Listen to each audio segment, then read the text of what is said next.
ఆంధ్రలో టీడీపీ అధికారంలోకి వచ్చి రాగానే 5 గ్యారెంటీలపైన సంతకం పెట్టి కంకణం కట్టుకొని ఇక పూర్తి స్థాయిలో వాటిని నెరవేర్చడానికైతే ఒక రూట్ని ఎంచుకున్నది.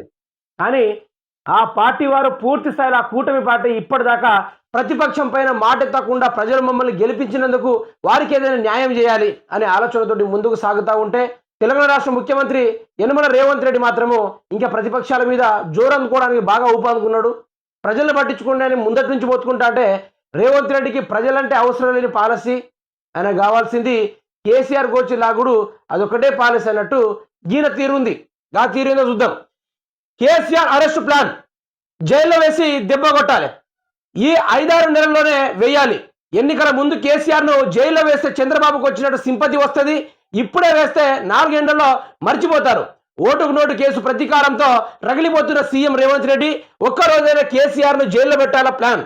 ఢిల్లీ లీకర్ పాలసీ కేసు తరహాలోనే కేసీఆర్ అరెస్టు ప్రయత్నాలు, కవిత మీద వర్కౌట్ చేసిన ప్లానే రఘునందన్ రావు వ్యాఖ్యలతో అనుమానాలు. సీఎం రేవంత్ రెడ్డి పంతానికి బీజేపీ సాయం. తెర వెనుక జోరుగా సాగుతున్న వ్యవహారం. జస్టిస్ నరసింహారెడ్డి కమిషన్ తీరు కూడా అనుమానాస్పదమే. మీడియాతో జస్టిస్ నరసింహారెడ్డి మాటలు, టీవీ చర్చలలో కమిషన్ సభ్యులు అంతా స్కెచ్ ప్రకారం జరుగుతుందా? ఇలా జరిగేది ఏం లేదు. ముఖ్యమంత్రి రేవంత్ రెడ్డి ఎట్లాగో చాలా మంది అంటూ ఉంటారు కదా, రేవంత్ రెడ్డి వచ్చి 4 నెలలు అయింది, 7 నెలలు అయింది, 6 నెలలు అయింది అనుకుంటా సంసారం చదువుకోవాలంటున్నారు కదా. అసలు రేవంత్ రెడ్డి సంసారమే చేస్తలేరు, మరి పిల్లలు ఏమని చెప్తారు? ప్రజల్ని పరిపాలించడానికి ఏదైనా మంచి పనులు చేయాలి, ప్రజల్ని ముందు నడిపించడానికి ఏదైనా ప్లాన్ వేయాలి. కానీ ముఖ్యమంత్రి రేవంత్ రెడ్డి ఏం చేస్తలేడు. ఇంకా కొన్ని నోర్లు అనడానికి వచ్చింది 6 నెలలే అయింది కారా, వచ్చి 7 నెలలు అయింది కారంటే మూతులు బలగాలి. ప్రజలు కోరితే ప్రజల్ని పట్టించుకోలేని మనిషి ప్రతిపక్షం మీద జోరు అందుకుంటున్నాడు. అంటే అధికారంలోకి వచ్చింది ఈయన ఏదో ఉద్యమం చేసి జైలు పంపినట్టు బాగా ఫీల్ అయిపోతున్నాడు. ఓటుకు నోటు కేసుల రెడ్ హ్యాండెడ్గా దొరికిన దొంగని మరి జైల్లో తరలిచ్చిండు ఆ ప్రభుత్వం వారు. మరి ఇప్పుడు ఈయన ఏం చేయాలి? ప్రజల్ని ఆదుకోవాలి కదా. మరి ఈయన చేసే పనికి ఆ మచ్చ తుడిచిపోవాలంటే ప్రజల్ని పరిపాలించే ప్రయత్నం చేయాలి. మరి ఇది ఈయనకు వస్తలేదు. కేసీఆర్ని జైల్లో పెడతారట. మరి జైల్లో పెడితే ఏమైతే తెలుసా? రేవంత్ రెడ్డి రాష్ట్రం మొత్తం ఒక్కటయ్యి వచ్చే ఎన్నికల్లో నిన్ను బొందబెట్టడం మాత్రం ఇది ఖాయము, పక్కా ఖాయము. కేసీఆర్ అరెస్టుకు ప్లాన్. నువ్వు గజ్జప్ప ఏం చేయలేవు. కేసీఆర్ని అరెస్ట్ చేసేది తప్ప నువ్వు ఏం చేయలేవు అని తెలంగాణ రాష్ట్ర ప్రజలకు అందరికి అర్థమైంది. అరెస్ట్ చేసుడు, పేర్లు మార్చుడు, లోగోలు తీసుడు దీనికి బాగా సూట్ అవుతాయి. నువ్వు ముఖ్యమంత్రివిగా నువ్వు చెప్పింది నడుతుంది. అది కూడా నీకు ఆ పవర్ని ఎట్లా హ్యాండిల్ చేయాలో కూడా ఇప్పటిదాకా తెలుస్తలేదు. ముఖ్యమంత్రి పదవిని ఆ యొక్క పవర్ని ఎలా హ్యాండిల్ చేయాలో ఇప్పటిదాకా తిరగపోవడానికి నా తెలంగాణ రాష్ట్ర ప్రజలు సిగ్గుపడుతున్నారు నిన్ను చూసి. నువ్వే ముఖ్యమంత్రిని దయాన్ని. జైల్లో వేసి దెబ్బ కొట్టాలి. జైల్లో వేసి దెబ్బ కొడతావు. ఒక్కసారి కొట్టి చూడు. కేసీఆర్ని జైలు వేసి దెబ్బ కొట్టి చూడు. నువ్వు ఎక్కడ అబ్బా అంటావో తెలంగాణ రాష్ట్ర ప్రజలు నీకే మెప్పి చెప్తారు. ఒక్కసారి వేసి చూడు. 5-6 నెలల్లోనే వేసేయాలి. ఎన్నికల ముందు కేసీఆర్ను జైల్లో వేస్తే చంద్రబాబుకు వచ్చినట్టు సింపతి వస్తుంది. ఆయన సింపతి క్రియేట్ చేసుకునే వ్యక్తి అయితే అసలే కాదు రేవంత్ రెడ్డి. సింపతి క్రియేట్ చేసుకునే వ్యక్తి అయితే కేసీఆర్ అసలే కాదు. ఆయన తెలంగాణ ఆయన పేరును మార్చిన నవ యుగానికి నాంది పలికిన మహానుభావుడు కేసీఆర్. రాష్ట్రాన్ని ఏర్పాటు చేసింది కేసీఆర్. ఈరోజు ఎన్నికల్లో గల్లా ఎగిరించుకొని నువ్వు కూడా చేస్తున్నావు కదా రాజకీయాలు. అది కూడా కేసీఆర్ రాష్ట్రాన్ని సపరేట్గా విభజన చేయడం వల్లనే ఈరోజు నువ్వు వచ్చి రాజకీయాల్లోకి సెకండ్ ముఖ్యమంత్రిగా ఎన్నుకోబడ్డావు.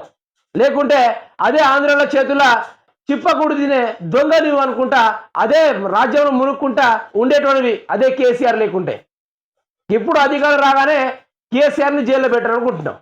ఇది నేను అంటున్నా కదా, నీకు ముఖ్యమంత్రి పదవి హ్యాండిల్ చేయడం వస్తలేదు. ఎవరన్నా ప్రశ్నిస్తే కొట్టిస్తున్నావు.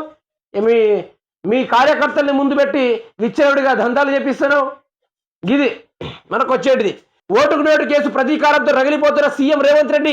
నువ్వు మంచి పని చేసి జైల్లో వేసుంటే సింపతి వచ్చేది. చేసిన తప్పును ఎప్పుడైనా ఒప్పుకోవాలంటారు పెద్దలు.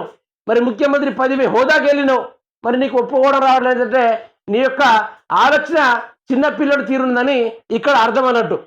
ఒక్కరోజైనా కేసీఆర్ని జైల్లో పెట్టాలా ప్లాన్ పెట్టేం చేస్తావు? ఒక మాట పెట్టేం చేస్తావు? రాష్ట్రాన్ని పరిపాలించే శాత కానప్పుడు ఇట్లాంటి పనికిరాని ఆలోచన వస్తాయి. పెట్టి చూడు ఒకసారి, నువ్వు పెట్టి చూడు. ఢిల్లీ లిక్కర్ పాలసీ కేసు తరహాలోనే కేసీఆర్ అరెస్టు ప్రయత్నాలు. మరి ఆ లిక్కర్ స్కామ్లోనే ఆ విధంగా ఉంటే మరి మంత్రి జూపల్లి మరి లిక్కర్ అతిపెద్ద స్కామ్ ఏలు పెట్టింది మంత్రి జూపల్ని. మరి అతన్ని ఏ జైలుకి పంపాలి? ముఖ్యమంత్రి రేవంత్ రెడ్డి గారు ఏ జైలుకి పంపాలి అతన్ని? లేనిపోని బీర్లు దించిన రాష్ట్రంలో నీ కమిషన్ కోసము బిర్యానీ అని, మ్యాంగో అని, పిత్త అని, తిత్త అని బీర్లన్నీ తీసుకొచ్చి ప్రజల ఆరోగ్యాన్ని ఆగం చేయడానికి మాత్రం నువ్వు మాత్రం జేబులు నింపుకోవడానికి కొత్త స్టాకులు నింపినావు. మరి మిమ్మల్ని ఏ జైలు వేయాలి? తిహార్ జైల్లో వేయాలనా, లేకుంటే డిటెక్షన్ సెంటర్లో వేసి అన్నం పెట్టకుండా ఇంకేమైనా చేయాలనా? మంది అయితే సోమవారం కానీ మంది అయితే మంగళవారం. మనది గుట్టు సప్పుడు దాచుకోవాలి, మందిని మాత్రం జైల్లో పెట్టాలి. ఇది సిగ్గుండాలి ఇలాంటి రాజకీయాలు చేయడానికైనా. కేసీఆర్ కాలి గోటికి కూడా సరిపోరు. ఇప్పుడు ఉన్న ముఖ్యమంత్రి కానీ ఎవరైనా కానీ కాలి గోటికి కూడా సరిపోరు. కేసీఆర్ కాలి గోటికి కూడా ఇక్కడ సపోర్ట్ చేసుకుంటూ మాట్లాడుతున్నాను. ఒక తెలంగాణ వాదిగా మాట్లాడుతున్నాను. తెలంగాణ ఉద్యమాల్లో పాల్గొన్న వ్యక్తిగా మాట్లాడుతున్నాను. తెలంగాణ ఉద్యమాలు చేయనోడు ఈరోజు ఎగిరెగిరి పడుతున్నాడు. ఉద్యమాలు చేసినోడిని పక్కన కూర్చోబెట్టారు తెలంగాణ రాష్ట్ర ప్రజలు. వారు ఇచ్చిన నిర్ణయానికి అందరికీ హ్యాట్స్ ఆఫ్. రేవంత్ రెడ్డికి పనికిరాని వాటి మీద బాగా ఇంట్రెస్ట్ వస్తుంది. పనికిరాని వాటి మీద ఎన్నో డిసిజన్లు తీసుకోవడం, వేల కోట్ల రూపాయలు ఖర్చు పెట్టడం రేవంత్ రెడ్డికి ఒకటి ప్యాషన్ అయినప్పటికీ, కేసీఆర్ని జైల్లో పెట్టడానికి ప్లాన్ వేసినప్పటికీ మరి తెలంగాణ రాష్ట్ర ప్రజలు నిన్న 24 గంటల్లోనే 4 చోట్ల అటెంప్ట్ మర్డర్ ప్లాన్ జరిగింది. కొన్ని చోట్ల మర్డర్ కూడా జరిగింది. పూర్తి స్థాయిలో చంపివేయడం జరిగింది. మరి వాటిపైన స్పందించేవారు రేవంత్ రెడ్డి అంటే స్పందించడు. వీళ్ళ కార్యకర్తల స్వయంగా ఒక స్కూల్లో నీళ్లు అందకపోవడంతో వాటర్ ట్యాంక్ తోటి నీళ్లు పట్టిస్తూ ఉంటే అక్కడికి వెళ్ళి రోడ్ల మీద వాళ్ళ కార్యకర్తలు బండి పోవడానికి ప్లేస్ లేదని ఆ వాటర్ ట్యాంక్ యొక్క పైపు పీకేసి మరి దారుణంగా అతని డ్రైవర్ని చిత్తుగా కొట్టారు. కొన ఊపిరితో ఉంచి మరి కొట్టేసి వెళ్ళిపోయారు.